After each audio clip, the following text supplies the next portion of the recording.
Hindi pinahintulutan ng Chocomucho na makuha ng signal ang panalo sa Game 2 semifinals. Pinalasap ng Chocomucho ang hagupit ni Cici Rondina upang persahang mag-do or die sa Game 3 ang bakbakan.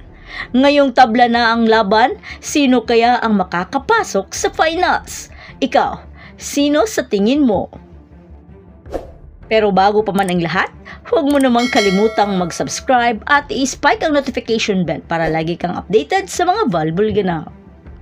Hindi na hinayaan ng Chocomucho na matalo ng isa pang 2-set lead dahil pinilit nitong pabagsakin ang signal at winalis sa score na 25-23, 25-22 at 25-22 sa Game 2 ng 2023 PVL All-Filipino Conference Semifinals na ginanap sa PhilSports Arena. Sinirado naman ni Cici Rondina ang repeat comeback bid ng Signal sa pamamagitan ng 23 points, including 20 attacks, 2 blocks at 1 service ace dahilan upang hiranging player of the game. Talagang di matatawaran ang tiyaga at diskarte ng Chocomucho, mapabagsak lamang ang kanilang naging karibal noon paman pagdating sa semis. Natalo man sila sa Game 1, sinigurado naman ni Cici na hindi na makakaporma pa ang Signal sa Game 2. Dahil umpisa pa lang, nag-iinit na si Cici Rondina. Talagang walang sayang lahat ng set dahil palong-palo lahat ng bola. Bagamat pinatitibay naman ng Signal ang kanilang net defense, pero di ito sapat upang pigilan si Cici. Talagang makapigil hininga ang mga long rallies. Gayunpaman, palaban ang dalawang kupunan. Walang nagpapatalo. Lalo na si Ces Molina. May counter-attack palagi sa mga atake ni Cici. Hanggang sa nakuhang maitabla ng HD Spikers sa 20 all ang score. Pero dahil sa dalawang crucial error ng Signal, dito na binanatan ng husto ng Chocomucho upang hindi na makaporma pa. Hanggang sa naiset point na ni Rondina sa isang off-the-block hit at tinapos naman sa isang drop ball, dahilan upang masungkit ang unang set sa score na 25-23. Sa second set, mas lalong nag-init ang laban. Pero sa puntong ito, ang Chocomucho naman ang naghahabol sa score. Pero sinisiguro na ni Cici na hindi na siya mapuputo. Kaya nagawa niyang maitabla sa 14 all ang score from a 5 points lead na kalamangan. Talagang di na mapipigilan si Cici sa kanyang mga klase-klaseng atake. At nang pinasok na si Troncoso, gumawa naman ito ng mga puntos. Kaya Coach Dante, napa-time out.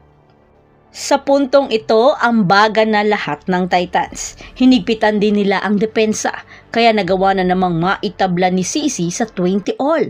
Tila nagmukhang deja vu naman ito sa first set, nang maitabla rin ni Cici ang score. At ganon din sa Signal. Nakagawa naman sila ng mga crucial errors na dahilan upang i-take advantage ng Chocomucho.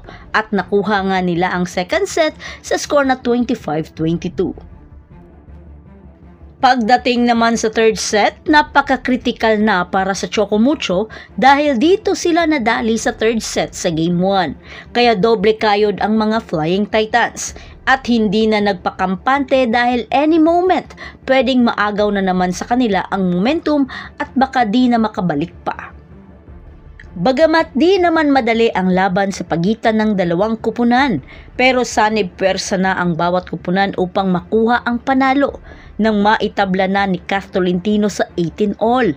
Dito na nilabas ni Cici ang lahat ng enerhiyang meron siya at talagang pigil hininga ang bawat hampasan.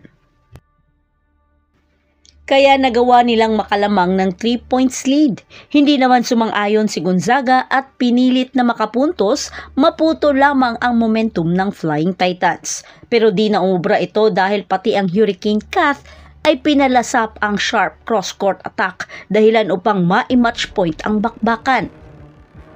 Bagamat nagkaroon ng mga ilang crucial error ang Chocomucho, dahilan upang magsalba ng ilang puntos papunta sa Signal.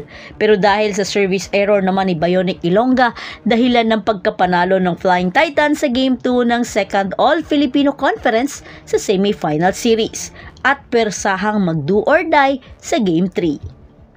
Ginawa naman lahat-lahat ng signal upang pigilan si Cici Rondina dahil alam nilang re-restback ito pagkatapos nilang matalo sa Game 1. Pinilit nila itong pigilan pero di umubra sa net defense kaya lumaban sila sa floor defense. Pero Cici, sinigurado na naman ngayon na di na siya mapuputo pa ni General sa lahat ng atake niya. Kaya muling magbabakbakan sa Game 3 do or die semifinals. Kaya sino sa tingin mo ang makakakuha sa momentum at makakapasok sa finals?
So that's it. Thanks for supporting this channel and please don't forget to like and subscribe and spike the notification bell para lagi kang updated sa mga valuable ganap. And thanks for watching.